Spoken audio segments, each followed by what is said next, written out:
షాద్ నగర్ వైపు ఉన్న DTCP RERA approved సిర్లసీమ 2 double benefit offer తో సిర్లసీమ 2 ఒక్కసారి ఫ్యామిలీతో విజిట్ చేసి మంచి నిర్ణయం తీసుకోండి. ఇవాళ మనం ఏం కష్టపడుతున్నామో దాన్ని తప్పకుండా మనం మనసులో పెట్టుకోవాల్సిన అవసరం లేదు, దాని ప్రజలకు చెప్పాల్సిన అవసరం ఉంటుంది. దాని ద్వారా రేపు వచ్చేటువంటి ఎన్నికల్లో వాళ్లకు నమ్మి వాళ్ళకు ఓటేసినందుకు ఎంత ఇబ్బంది పడుతున్నామో దాన్ని దృష్టిలో పెట్టుకొని రేపు పార్లమెంట్ ఎన్నికలు కూడా వచ్చేటువంటి ఎన్నికల్లో మనం తప్పకుండా దానికి కర్రుగాల్చి వాత పెడితేనే రేపు వాళ్ళందరూ దారికి వచ్చి మనకి ఇచ్చేటువంటి అన్ని ఏవైతే వాగ్దానాలు చేసినారో అవన్నీ నెరవేర్చేటువంటి అవకాశం ఉంటుంది. లేకపోతే మళ్ళీ వాళ్ళని నమ్మి వాళ్ళకే ఓటేసినట్టయితే ఇవన్నిటికి వాళ్ళు మనం ఆమోదం అంటే రైతు బంధు ఇయ్యనందుకు, తర్వాత రుణమాఫీ చేయనందుకు, తర్వాత ఇటువంటి అన్నీ వీటన్నిటికి మనం ఆమోదం తెలిపినట్టు అవుతుంది. దీన్ని దృష్టిలో పెట్టుకొని మా రైతులందరికీ ఒక్కటే మనవి చేస్తూ ఉన్నాను, ఇవాళ రైతులకు నీళ్లు లేవు, పెట్టుబడి లేదు, రుణమాఫీ లేదు. నిన్నటి వరకు మా మీద కేసులు పెట్టిందని చెప్పిన వాళ్ళు ఇవాళ కేసులు పెడుతున్నారు. నేను ఇవాళ 36 గంటల దీక్ష ద్వారా ఈ కాంగ్రెస్ ప్రభుత్వాన్ని అడుగుతున్నా, మా మీద కేసులు పెట్టుడు కాదు, మా మీద నిజంగానే మీరు కేసులు పెట్టాలని భావిస్తే కేసీఆర్ గారితో పాటు కిందున్న మమ్మల్ని అందరినీ కూడా జైళ్ళల్లో పెట్టండి, కానీ మా రైతులకు నీళ్ళిచ్చి వీళ్ళని కాపాడండి అని ఈ వేదిక ద్వారా నేను డిమాండ్ చేస్తా ఉన్నాను. మీరు సిపాయిలైతే, మీకు రోషం ఉంటే మీరు ఏ సోషల్ మీడియానైతే, ఏ యూట్యూబ్ ఛానల్ని అయితే వాడుకొని ఇవాళ అధికారం ఎక్కిండ్రో అదే యూట్యూబ్ ఛానళ్లలో, అదే ఛానళ్లలో చెప్పులు బట్టి కొట్టుకుంటున్నారు, పొరపాటు చేసినమని బాధపడుతున్నారు, పంటలను కాలబెట్టుకుంటున్నారు, 25-30 వేల రూపాయలు ఖర్చు పెట్టి అన్నమో రామచంద్ర అని ఏడుస్తున్నారు. వాళ్ళను నీళ్ళిచ్చి కాపాడండి, మమ్మల్ని అందరినీ జైళ్ళల్లో పెట్టండి, మేము ఎవ్వరం కూడా మిమ్మల్ని ఇబ్బంది పెట్టము.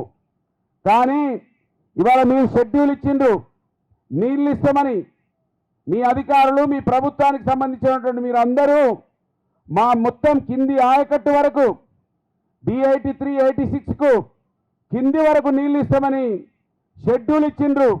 ఈ షెడ్యూల్ను తప్పినందుకు మిమ్మల్ని అందరినీ జైలు ఎందుకు పెట్టరాలో ఇవాళ కాంగ్రెస్ పార్టీ జవాబు చెప్పాలని నేను డిమాండ్ చేస్తూ ఉన్నాను. మేము ఖచ్చితంగా ఈ జిల్లాలో ఉన్న మేమంతా కూడా మీ ఊకతప్పుడు కేసులకు, మీ భయం ప్రాంతులకు కొంతమంది నాయకులను కొనుగోలు చేసి కొంతమందిని ఏదో మీ పచ్చన చేర్చుకొని ప్రజల గొంతులు నొక్కాలని చూస్తున్నారు అని భావిస్తున్నారు కదా.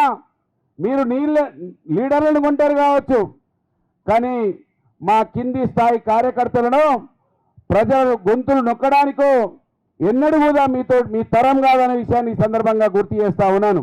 తెలంగాణ రాష్ట్రం రావడమే మన అదృష్టం. రాష్ట్రాన్ని సాధించుకున్న రాష్ట్రాన్ని గాలికి వదిలేయలే. ఎవరితో సాధ్యం కానటువంటి నిజమైన జటిలమైన సమస్యనే ఎట్లొచ్చింది కరెంట్ 24 గంటలు. ఆనాడు ఉన్నటువంటి ముఖ్యమంత్రి తెలంగాణ వస్తే మీకు కరెంట్ ఎక్కడికి వెళ్ళి వస్తుంది, మీరు చీకటిమయం అయిపోతారు, మీరు అనాథలు అయిపోతారని చెప్పినటువంటి విషయం మన మనసుల్లో ఇంకా తిరుగుతలేదా? నీళ్లు రావు, మీకు బోర్లు బావులే దిక్కు, ఆ కరెంటు కూడా మేము ఇయ్యలేమని చెప్తేనే కదా బోర్లు ఎండిపోవుడు, బావులు ఎండిపోవుడు, కరెంటు మోటార్లు కాలిపోవుడు, ట్రాన్స్ఫార్మర్లు పేలిపోవుడు, కరెంటు కోసం పడికాపులు కాసినటువంటి చరిత్ర మర్చిపోతామా? 3 రోజులైంది. అందరూ ఆనాడు చూసినటువంటి వాళ్ళే ఈనాడు కూడా చూస్తున్నారు. అందుకే నేను మొదలే ఒక మాట అన్నా, ఏదైతే జరగకూడదో అదే జరిగింది. ఆనాడు మేము ఎన్నికల సమయంలో కూడా చెప్పినాం, చెవులల్లో ఇల్లు కట్టుకొని చెప్పినాం, ఎవరున్నా ఏదైనా జరుగుతుందంటే సాధ్యం కాదు, ఎవరున్నా ఏ ప్రభుత్వం ఉన్నా ఏ ముఖ్యమంత్రి ఉన్నా అన్ని చేస్తారులే అని అనుకుంటే తప్పవుతుంది. ఎవరున్నా అన్ని చెయ్యరు. ఒక మనసున్న ముఖ్యమంత్రి ఉంటేనే, ప్రజలంటే పట్టినటువంటి నాయకులు ఉంటేనే, ప్రభుత్వం ఉంటేనే అన్ని జరుగుతాయి. ఈ నిమిషానికి మీరు ఆలోచన చేయండి, ఎక్కడన్నా దేశంలో 28 రాష్ట్రాలలో రైతు బంధు ఉన్నదా? రైతు బీమా ఉన్నదా? 24 గంటల కరెంటు ఉన్నదా? సంక్షేమ రంగంలో అనేక కార్యక్రమాలు చాలా ఉన్నాయి చెప్పాలంటే. ఇవన్నీ కూడా ఎక్కడ లేవు, ఇప్పటికీ లేవు, చేయలేరు. నిజంగా కూడా తెలంగాణ రాష్ట్రం ఎక్కడో మారుమూలకున్నటువంటి రాష్ట్రం ఏర్పడడం, ఇలా తెలంగాణ రాష్ట్రం అంటే నెంబర్ 1 రాష్ట్రంగా మనం ముందుకు పోగలిగినాం. వ్యవసాయ రంగంలో ఇంకా చాలా విషయాలు వారు చెప్తారు. కాబట్టి మీది ఏ రాష్ట్రం అని అంటే మాది తెలంగాణ రాష్ట్రం. తెలంగాణ అంటేనే ఎవరికి తెలియదు దేశంలో, కానీ తెలంగాణ అంటేనే ఓ మీ ముఖ్యమంత్రి కేసీఆర్ గారు కదా ది బెస్ట్ స్టేట్ అని మాట్లాడినటువంటి రోజులు. ఎన్ని 3 రోజులు తిప్పి కొడితే 7-8 సంవత్సరాలలో ఎక్కడన్నా ఉన్నటువంటి తెలంగాణ ఇలా దేశం ముఖ చిత్రంలోనే నెంబర్ 1 స్థానానికి తెచ్చినటువంటి ఘనత కేసీఆర్ గారు కాదా? ఒక్క సీజన్ రైతు బంధుకే ఎలకల పడిపోతున్నారే.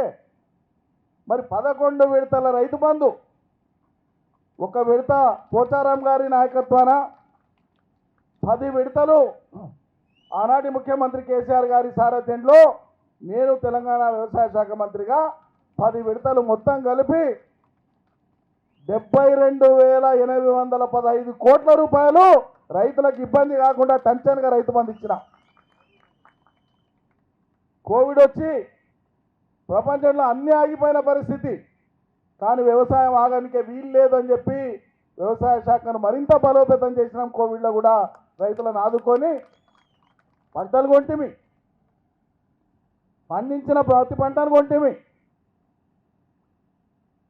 తెలంగాణ వచ్చే నాటికి అన్ని పంటలు కలిపి సాగు విస్తీర్ణము 1,31,00,000 ఎకరాలు. మనం దిగిపోయే నాటికి రాష్ట్రంలో సాగు విస్తీర్ణము 2,38,00,000 ఎకరాల విస్తీర్ణం, 81% పెంచినాం.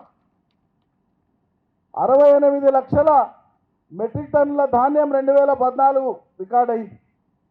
అన్ని పంటలు కలిపి 68 లక్షల మెట్రిక్ టన్నులు. మన చేతికి రాజ్యం వచ్చినాడు, మనం రాజ్యం దిగిపోయినాడు 3 కోట్ల మెట్రిక్ టన్నుల ధాన్యాన్ని పండించినటువంటి రాష్ట్రంగా వ్యవసాయ రంగాన్ని వాళ్ళ చేతిలో పెట్టినాం. ఎక్కడ లేనటువంటి రైతులను ఆదుకునేటువంటి స్కీమ్ ఆపదలో రైతు బీమా, 1,11,000 పైచిలకు మందికి మనం రైతు బీమా ఇచ్చినాం. ఇలా రైతు బీమా క్లెయిమ్స్ అన్నీ కూడా దురదృష్టవశాత్తు వివిధ కారణాల చేత మరణిస్తున్నటువంటి రైతుల కుటుంబాలకు మనం ఉన్నప్పుడు దినవారాలు వెళ్ళే లోపల 5 లక్షల రూపాయల అకౌంట్లో పడేది, ఇవాళ అన్నీ పెండింగ్లో ఉన్నాయి. కళ్యాణ లక్ష్మి పెండింగు, షాదీ ముబారక్ పెండింగు, రైతు బీమా పెండింగు, సీఎం రిలీఫ్లు పెండింగు, పెన్షన్లు పెండింగు, కొత్త పెన్షన్ ఊసేలేదు, రైతు బంధు సరే మరి ఏమి ఇస్తున్నట్లు, మీరు ఏం చేస్తున్నట్లు, ఏం మార్పు ఇది అంటే హోల్సేల్ మోసమే మార్పు అన్నమాట. హోల్సేల్గా అందరినీ మోసం చేయడమే పెద్ద మార్పు. ఇది ఒక మెగా మోసమే మెగా మార్పు. మరిన్ని వీడియోస్ కోసం ఛానల్ ని సబ్స్క్రైబ్ చేయండి, లేటెస్ట్ అప్డేట్స్ కోసం వాట్సాప్ ఛానల్ ని ఫాలో చేయండి అండ్ లింక్ డిస్క్రిప్షన్ లో ఉంది.